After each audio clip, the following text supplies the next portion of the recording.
മഴയുണ്ടായിരുന്നു. അപ്പോൾ എനിക്ക് നൂഡിൽസ് കഴിക്കാൻ തോന്നി. പിന്നെ ഒന്നും നോക്കിയില്ല, വീട്ടിൽ നൂഡിൽസിന്റെ പാക്കറ്റ് ഉണ്ടായിരുന്നു. അപ്പോൾ പിന്നെ അതുണ്ടാക്കി കഴിക്കാമെന്ന് വിചാരിച്ചു. ഈ നൂഡിൽസ് ഉണ്ടാക്കുന്നതിന് വെജിറ്റബിൾസിന്റെ ഒന്നും ആവശ്യമില്ല, ഒരു മുട്ട മാത്രം മതി. എനിക്ക് ഈ ഉള്ളി, തക്കാളി, ക്യാരറ്റ് അതുപോലത്തെ നല്ല സാധനങ്ങളൊന്നും എനിക്ക് ഇഷ്ടമല്ല. അപ്പോൾ നമുക്ക് നൂഡിൽസ് ഉണ്ടാക്കാം. ഞാൻ അടുപ്പ് കത്തിച്ച് അതിലേക്ക് ഒരു പാത്രം വെച്ച് കൊടുത്തിട്ടുണ്ട്. പാത്രം മീൻസ് നൂഡിൽസ് ഉണ്ടാക്കാൻ വേണ്ടിയിട്ട് എനിക്ക് മാത്രം ഉള്ളതാണല്ലോ, അതുകൊണ്ടാണ് ഞാൻ ഇതിൽ ഉണ്ടാക്കുന്നത്. എന്നിട്ട് അതിലേക്ക് എണ്ണ ഒഴിച്ചു കൊടുക്കുക. ഈ നൂഡിൽസ്, മാഗി ഇതൊക്കെ ഉണ്ടാക്കുമ്പോൾ കടുകിടുന്നത് എനിക്ക് ഒട്ടും ഇഷ്ടമല്ല.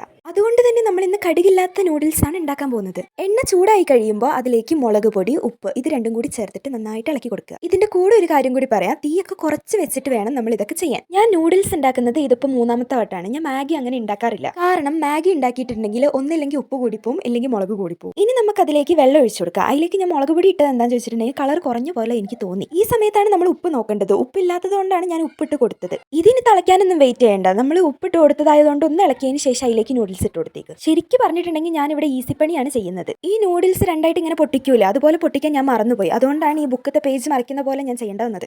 ഇനി നമുക്കിത് മൂടി വെച്ച് തിളപ്പിക്കാം. ഇത് നന്നായി തിളച്ച് കഴിയുമ്പോൾ ഇതൊന്ന് നന്നായിട്ട് ഇളക്കി കൊടുക്കുക. അതിന് ശേഷം അതിന്റെ കൂടെ കിട്ടൂലേ, അതായത് ഈ നൂഡിൽസിന്റെ കൂടെ കിട്ടൂലേ ഒരു മസാല, അതും കൂടി ഇതിലേക്ക് ചേർത്ത് കൊടുക്കുക. ഈ മസാല ഇട്ടതിന് ശേഷം പിന്നെ ഒന്നും കൂടി ഇളക്കി ഒന്ന് മൂടി വെക്കുക. ഈ ടൈമിൽ വേണമെങ്കിൽ നമുക്ക് തീ കുറച്ച് കൂട്ടി വെക്കാം കേട്ടോ. എനിക്ക് ഈ മസാല കണ്ടപ്പോൾ ടേസ്റ്റ് ചെയ്യാൻ തോന്നി. ഞാൻ ടേസ്റ്റ് ചെയ്ത് നോക്കി, ഒട്ടും കൊള്ളൂല. ആ മസാല പച്ചയ്ക്ക് വെറുതെ പോലും ടേസ്റ്റ് ചെയ്യണ്ട കേട്ടോ, എനിക്ക് ഇഷ്ടപ്പെട്ടില്ല. എന്നിട്ട് നമുക്ക് അതിലേക്ക് നമ്മളുടെ മെയിൻ സാധനം മുട്ട അങ്ങ് പൊട്ടിച്ചൊഴിച്ചു കൊടുക്കുക. ഇനി നമുക്കത് മൂടി വെച്ച് ഒന്നും കൂടി വേവിക്കാം. ഈ സമയത്ത് നമ്മൾ ഈ പൊട്ടിച്ചിട്ടുള്ള നൂഡിൽസ് മസാല പാക്കറ്റ് ഒക്കെ എടുത്ത് വേസ്റ്റിലേക്ക് ഇടണം. 2 മണി ഒരുമിച്ച് ചെയ്താൽ വേഗം കഴിക്കാലോ. ആ തീ ഒന്ന് കുറയ്ക്കാൻ ഞാൻ മറന്നുപോയി. അതുകൊണ്ട് ആ പുക വന്നപ്പോൾ ഞാൻ ചെറുതായിട്ടൊന്ന് പേടിച്ചു. ഞാൻ വിചാരിച്ചതൊന്നും, പക്ഷെ നടന്നത് വേറെ ഒന്നായിരുന്നു. മുട്ട അതിലേക്ക് ഒഴിച്ചു കൊടുത്തിട്ട് ഒന്ന് ഇളക്ക് പോലും ചെയ്യാണ്ട് അടച്ചു വെക്കും കൂടി ചെയ്തില്ലേ, അപ്പൊ ഈ ബബിൾസ് വീർക്കുന്ന പോലെ മുട്ട അങ്ങ് വീർത്തു. ഇതിന്റെ വെള്ളമൊക്കെ വറ്റി വെന്ത് കഴിയുമ്പോൾ നമുക്ക് വേറൊരു പാത്രത്തിലേക്ക് മാറ്റാം. ഇനി നമുക്ക് ഈ നൂഡിൽസിനെ സുന്ദരനാക്കിയാലോ. ഇതിനെ സുന്ദരനാക്കാൻ പറ്റിയ സാധനങ്ങളൊന്നും ഈ വീട്ടിലില്ലാന്ന് ഞാൻ തിരിച്ചറിഞ്ഞപ്പോൾ ഒരു തക്കാളി സോസ് മാത്രം എന്നെ നോക്കി ചിരിച്ചോണ്ടിരിക്കുന്നുണ്ടായിരുന്നു. അതിനെ പൊട്ടിച്ച് വട്ടത്തിൽ അങ്ങ് ഒഴിച്ചു. ഇനി ഞാൻ ഇതിനെ കഴിച്ചു നോക്കിയിട്ട് എങ്ങനെയുണ്ടെന്ന് ഞാൻ പറയാം. നമ്മൾ പെർഫെക്റ്റ് ആയിട്ട് ഉണ്ടാക്കുന്നതിനേക്കാളും നല്ലത് ഇതുപോലെ തട്ടിക്കൂട്ടായിട്ട് ഉണ്ടാക്കുന്നതാണ്. നല്ല ടേസ്റ്റ് ഉണ്ടായിരുന്നു. അപ്പൊ അടുത്ത വീഡിയോ കാണാം.